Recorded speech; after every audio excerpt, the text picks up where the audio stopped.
एक था राजपूत राजा, जिसके पास न बड़ा महल था न बड़ी सेना। फिर भी हिंदुस्तान के सबसे ताकतवर बादशाह अकबर ने उसके सामने एक विशाल सेना भेज दी, और फिर भी वो झुका नहीं। कौन था वो?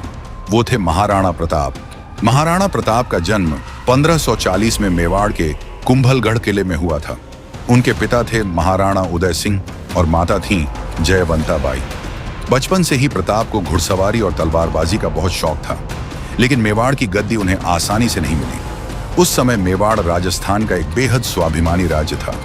दूसरी तरफ अकबर धीरे धीरे अपने साम्राज्य का विस्तार कर रहा था। एक एक करके कई राजा मुगलों के अधीन होते जा रहे थे, लेकिन मेवाड़ ने झुकने से इनकार कर दिया।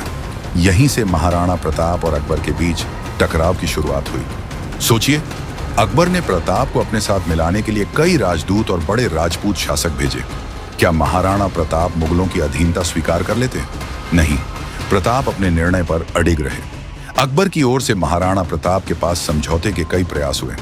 झालाल खान, राजा मान सिंह, राजा भगवान दास और टोडरमल जैसे नाम इन प्रयासों से जुड़े बताए जाते हैं। संदेश साफ था, मेवाड़ मुगलों की अधीनता स्वीकार कर ले तो युद्ध टाला जा सकता है। लेकिन महाराणा प्रताप ने अपनी स्वतंत्रता से समझौता नहीं किया। उनके लिए मेवाड़ की मिट्टी और सम्मान सबसे ऊपर था। अब समझौते की जगह टकराव की राह बन चुकी थी। और फिर आया वो दिन, 18 जून 1576, राजस्थान की पीली मिट्टी वाली हल्दी घाटी। यहीं महाराणा प्रताप और मुगल सेना के बीच भयंकर युद्ध हुआ। महाराणा प्रताप के साथ राजपूत योद्धा और भील योद्धा भी थे। दूसरी तरफ मुगल सेना का नेतृत्व राजा मान सिंह कर रहे थे। युद्ध शुरू होते ही राजपूतों ने जोरदार हमला किया। महाराणा प्रताप अपने सबसे विश्वासपात्र घोड़े चेतक पर सवार थे। युद्ध के दौरान प्रताप ने मान सिंह पर भाले से प्रहार किया। कहा जाता है कि मान सिंह हाथी पर सवार थे और प्रताप का वार हाथी के कवच से टकराया। इसी संघर्ष में चेतक गंभीर रूप से घायल हो गया, लेकिन चेतक रुका नहीं। उसने अपने स्वामी को युद्ध भूमि से सुरक्षित निकालने के लिए अपनी पूरी ताकत लगा दी। चेतक की वफादारी की यह कहानी आज भी भारत के इतिहास और लोक स्मृति में अमर है। लेकिन क्या हल्दी घाटी के बाद महाराणा प्रताप की कहानी खत्म हो गई? नहीं, असली संघर्ष तो अब शुरू हुआ था। युद्ध के बाद महाराणा प्रताप ने अरावली के जंगलों में रहकर अपना संघर्ष जारी रखा।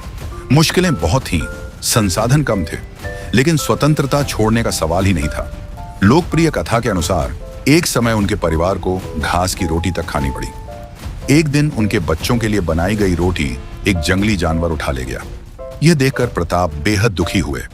कहा जाता है कि उन्होंने एक समय अकबर से समझौते के बारे में भी सोचा, लेकिन तभी भामाशाह उनके साथ खड़े हुए। भामाशाह ने अपनी संपत्ति महाराणा प्रताप को समर्पित कर दी।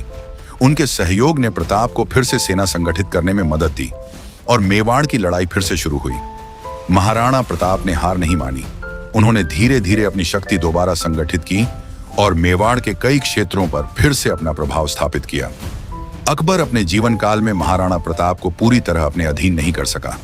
महाराणा प्रताप ने अपना पूरा जीवन स्वतंत्रता और मेवाड़ की रक्षा के संघर्ष में लगा दिया।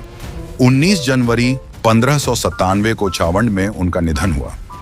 लोकप्रिय परंपरा में यह भी कहा जाता है कि महाराणा प्रताप के निधन की खबर सुनकर अकबर भी भावुक हुआ था। महाराणा प्रताप की सबसे बड़ी सीख यही थी, ताकत सिर्फ सैनिकों की संख्या में नहीं होती, ताकत होती है हिम्मत में, अपने सिद्धांतों पर डटे रहने में। ये थी वीर शिरोमणि महाराणा प्रताप की कहानी।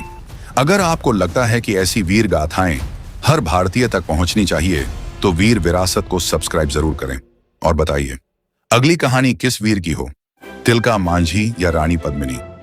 कमेंट में जरूर लिखें। जय मेवाड़, जय हिंद।